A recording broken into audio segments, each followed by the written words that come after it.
होली के इस पावन अवसर पर आप सभी का हार्दिक स्वागत है हमारे चैनल वास्तु संसार में। भक्तों 13 मार्च 2025 यानी कि होली का दहन के दिन अगर आप इस दिन मेरे द्वारा बताए गए वृक्ष की जड़ में दूध चढ़ा देते हैं तो आपको रातों रात अमीर बनने से कोई नहीं रोक सकता है। रातों रात आपके पास इतना पैसा आएगा कि कोई यकीन नहीं कर पाएगा। मैं आपको वीडियो में बताऊंगा कि आपको कौन से वृक्ष की जड़ में दूध चढ़ाना है, कितने बजे चढ़ाना है, कौन दूध चढ़ा सकता है, कौन नहीं चढ़ा सकता है। यह सब जानकारी मैं आपको आगे वीडियो में दूंगा, इसलिए आप वीडियो को पूरा देखिए, बीच में छोड़कर मत जाइए क्योंकि अधूरा ज्ञान कभी भी काम नहीं आता है। ऐसे दिन जो भी उपाय करता है वह कभी भी खाली नहीं जाता है, उसको उसका फल जरूर मिलता है। इसीलिए आप इस दिन का मौका हाथ से मत जाने दीजिए और मेरे द्वारा बताए गए उपाय को करने की कोशिश कीजिए। इसमें आपका कोई नुकसान नहीं होगा बल्कि आपको फायदा ही होगा। इस दिन लाखों करोड़ों तांत्रिक भी अपने तंत्रिकियों को अलग अलग प्रकार से सिद्ध करते हैं, क्योंकि इस दिन कर गया उपाय कोई सा भी हो वह कभी भी सफल नहीं होता है, उसका हमें लाभ जरूर होता है। इसीलिए आप यह उपाय जरूर कीजिए। अगर आपने इस वर्ष यह उपाय नहीं किया तो आपको फिर पूरा 1 साल इंतजार करना पड़ेगा, क्योंकि होली का दहन साल में एक बार ही होता है। अगर आप भी किसी सिद्ध के द्वारा मंत्र का जाप करके उसे सिद्ध करना चाहते हैं तो होलिका दहन के दिन सभी पेड़ पौधे जागृत अवस्था में होते हैं। सभी पेड़ पौधों में देवी देवता निवास करते हैं। इस दिन चंद्रमा भी अपनी 16 कलाओं से परिपूर्ण होता है। चंद्रमा के 16 कलाओं से परिपूर्ण होने के कारण हमें बिना वस्त्र के अर्थात कुछ हिस्से को छोड़कर बिना वस्त्र के हमें थोड़ी देर चंद्रमा की रोशनी में घूमना चाहिए। इससे आपको कभी कोई बीमारी नहीं होगी। अगर आपके शरीर में कोई बीमारी है तो भी वह चंद्रमा की शीतल रोशनी से दूर हो जाएगी और आप हमेशा स्वस्थ रहेंगे। हर पेड़ पौधे का अपना अलग महत्व होता है, जैसे कि पीपल का वृक्ष भगवान विष्णु और माता लक्ष्मी को समर्पित होता है। मदार का वृक्ष गणेश जी को समर्पित होता है। इस तरह अलग अलग वृक्ष में अलग अलग देवी देवताओं का निवास किया जाता है, लेकिन सभी वर्षों में देवी देवता जरूर रहते हैं। इसीलिए होलिका दहन के दिन किया गया उपाय कभी भी सफल नहीं होता है, हमेशा सफल होता है। अब मैं आगे आपको वह पौधा बताने जा रहा हूं जिसकी जड़ में आपको दूध चढ़ाना है।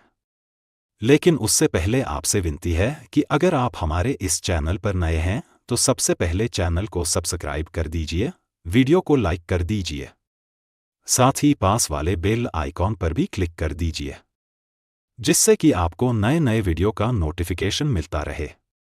अब हम बात करते हैं उसे पौधे के जड़ की। आपको उसे पौधे की जड़ में कितने बजे दूध डालना है, इस वीडियो में बताई गई छोटी सी जानकारी आपकी किस्मत को चमक कर रख देगी।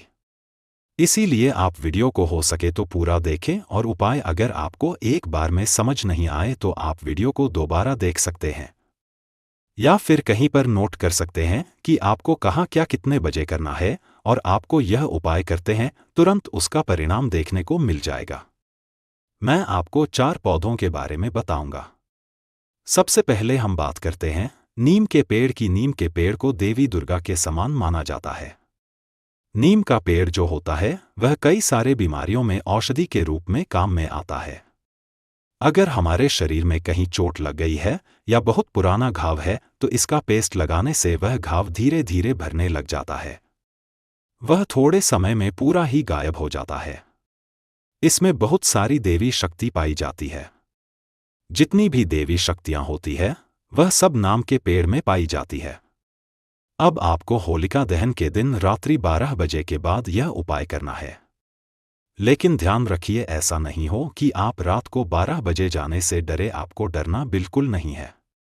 अगर आपको अकेले डर लगता है तो आप किसी को साथ में लेकर जा सकते हैं। आपको रात में 12 बजे के बाद 1 गिलास दूध लेकर जाना है और 1 दीपक लेकर जाना है। लेकिन नीम का पेड़ जहां सुनसान जगह में हो वहां पर जाइए, जहां कोई आता जाता ना हो, क्योंकि लोग देखकर कुछ भी सोच सकते हैं। अब आपको वहां पर नीचे दिया जलाना है और इसकी जद में वह दूध डाल देना है और हाथ जोड़कर आपको प्रार्थना करनी है कि है देवी शक्ति, आप मेरी गरीबी को दूर कर दीजिए, मेरी सभी परेशानियों को दूर कर दीजिए। मेरी सारी मनोकामना पूरी कर दीजिए। आपको अपनी मनोकामना कहानी है कि यह मेरे मनोकामना पूरी कर दीजिए। हमारे घर में सुख शांति बनी रहे। इस तरह आपको पूरी श्रद्धा से सच्चे मन से प्रार्थना करनी है और आप नीम के वृक्ष से कहिए कि मैं जिस भी उद्देश्य से आपके जड़ में दूध डालने आया हूं, वह मेरा काम पूरा हो जाए। इस तरह आपको प्रार्थना करनी है। इस तरह आपको प्रार्थना करनी है। अब मैं आपको दूसरा पौधा बताता हूं, वह है बैल का पौधा। हमारे प्राणों में बैल के पौधे को माता पार्वती के समान बताया गया है, अर्थात कहा गया है कि इसमें माता पार्वती का निवास होता है। और इसके लिए एक कथा भी कही गई है कि जब माता लक्ष्मी को एक शराबी के कारण बेल का वृक्ष बनना पड़ा, इसी कारण यह कोई साधारण पौधा नहीं है।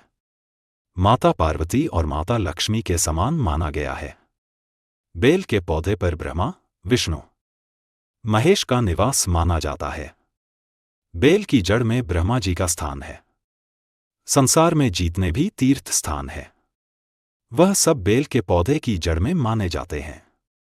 इसके बीच वाले हिस्से में भगवान विष्णु और जो सबसे ऊपर का हिस्सा है उसमें भगवान शंकर का निवास माना जाता है और इसके पत्तों में माता लक्ष्मी माता पार्वती का निवास माना जाता है। अब मैं आपको एक बहुत ही खास जानकारी बता देता हूं कि जब भगवान शंकर ने समुद्र मंथन के दौरान विष पिया था, तब बेल के पत्ते भगवान शंकर को खिलाएंगे, क्योंकि भगवान शंकर विष पीने के कारण बहुत ज्यादा परेशानी का अनुभव कर रहे थे। तब सबने सोचा कि इन्हें कौन सही कर सकता है। तब माता पार्वती ने बेल के पत्ते भगवान शंकर को खिलाए, जिससे उन्हें राहत मिली। इस कारण यह बहुत ही खास पौधा माना जाता है। अगर आप भी होली के दिन अपने परेशानियों से छुटकारा पाना चाहते हैं, अपनी बीमारी से छुटकारा ना पाना चाहते हैं, तो शाम को 7 बजे ध्यान रखिए। शाम 7 बजे आपको बेल वृक्ष के पास जाना है और वहां पर एक घी का दिया जलाना है और आपको 1 गिलास कच्चा दूध लेकर जाना है और उसकी जड़ में कच्चा दूध डाल देना है। आपको गाय का दूध ही लेकर जाना है। ऐसा नहीं कि आप भैंस का या फिर जो भी दोस्त मिलेगा लेकर चले गए। एकदम ताजा गाय का दूध ही लेकर जाना है। पैकेट का दूध बिल्कुल भी मत लेकर जाइए। आपको एकदम ताजा दूध ही लेकर जाना है और घी का दिया जलाने के लिए भी शुद्ध देसी घी लेकर जाना है।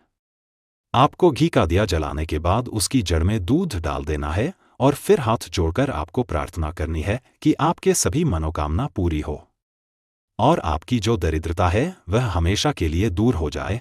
आपके धन के भंडार कभी खाली ना हो, आप हमेशा भौतिक सुख सुविधा संपन्न हो। अब अगले पौधे की हम बात करते हैं, वह है तुलसी का पौधा। तुलसी का पौधा बहुत ही ज्यादा पवित्र माना जाता है। जिस घर में भी तुलसी का पौधा होता है, उसे घर में नकारात्मक ऊर्जा का बिल्कुल भी बात नहीं होता है। हर तरफ सकारात्मक ऊर्जा ही रहती है। जैसे जैसे तुलसी का पौधा बढ़ता है, वैसे वैसे उसे घर का है सदस्य तरक्की करता चला जाता है। इसीलिए इस खास दिन होली के दिन अगर आप तुलसी के पौधे में कच्चा दूध चढ़ा देते हैं तो फिर आपको सभी तीर्थ करने के बराबर पुण्य प्राप्त होगा। आपको सबसे पहले एक नारियल लेना है और तुलसी माता के साथ परिक्रमा करनी है। फिर वह नारियल तुलसी माता को अर्पित कर दीजिए। फिर एक घी का दिया जलाइए और उसके बाद आपको 1 गिलास कच्चा दूध उसके जड़ में अर्पित करना है। अगर आपने इस दिन तुलसी माता की जड़ में दूध को अर्पित कर दिया, दूध को डाल दिया, तो फिर आपको बहुत ही ज्यादा पुण्य की प्राप्ति होगी। आपके सारे पाप दूर हो जाएंगे। आपके सभी मनोकामना पूरी हो जाएगी। अब आप हाथ जोड़कर वहीं बैठ जाएं और अपनी मनोकामना कहीं, अपनी सारी परेशानियों का दे। आप देखेंगे कुछ दिन में आपकी सारी परेशानियां दूर हो जाएंगी और आपकी जो भी मनोकामना थी वह पूरी हो जाएगी। अब लास्ट पौधा मैं आपको बताता हूं, वह है मदार का पौधा। मदार का पौधा शनि से संबंधित माना जाता है। इस पर शनि देव का वास माना जाता है। कुबेर महाराज का भी इस पर वास मनाया जाता है। इसीलिए अगर आप इस दिन इसकी जड़ में दूध चढ़ा देते हैं तो फिर कुबेर यानी कि आपका धन के भंडार कभी खाली नहीं होंगे और संसार में जितनी भी देवी शक्तियां होती है वह सभी इसमें निवास करती है। खासकर जो सफेद रंग के मदार का वृक्ष होता है, उसे पर सभी देवी देवताओं का निवास माना जाता है। साक्षात गणेश जी वहां पर होली के दिन निवास करते हैं। इसीलिए आपको होली के दिन रात को 8 बजे से पूर्व यानी कि सूर्यास्त होते ही आपको सफेद मदार के पौधे में कच्चा दूध डालना है और अपने मनोकामना को बोलते हुए प्रार्थना करनी है कि जल्दी से आपकी मनोकामना पूरी हो जाए, और अपनी मनोकामना बोलते हुए ही आपको वहां पर कच्चा दूध डालना है। आप देखेंगे कि आपकी सारी परेशानियां दूर हो गई और जो भी आपकी मनोकामना थी वह पूरी हो गई। जो आपका गुप्त धन है, आपको उसका पता भी नहीं है, वह भी आपको कहीं ना कहीं से प्राप्त हो जाएगा। इसीलिए आप ऐसा मौका हाथ से मत जाने दीजिए, क्योंकि यह मौका बार बार नहीं मिलता है, साल में एक बार आता है। फिर आपके पूरे 1 साल इसका इंतजार करना पड़ेगा। लेकिन आपको यह सब उपाय करने में कुछ सावधानियां रखनी होगी, कुछ बातों का खास ध्यान रखना होगा। यह सब उपाय सिर्फ पुरुष ही कर सकते हैं, महिलाओं को यह उपाय नहीं करने हैं। और आप जो भी उपाय करें पूरी श्रद्धा से, वह सच्चे मन से कीजिए, वह उपाय जरूर सफल होगा, आपको उसमें कामयाबी मिलेंगे, आपकी हर मनोकामना पूरी होगी, सारी समस्या दुष्कष्ट पाप सब दूर हो जाएंगे।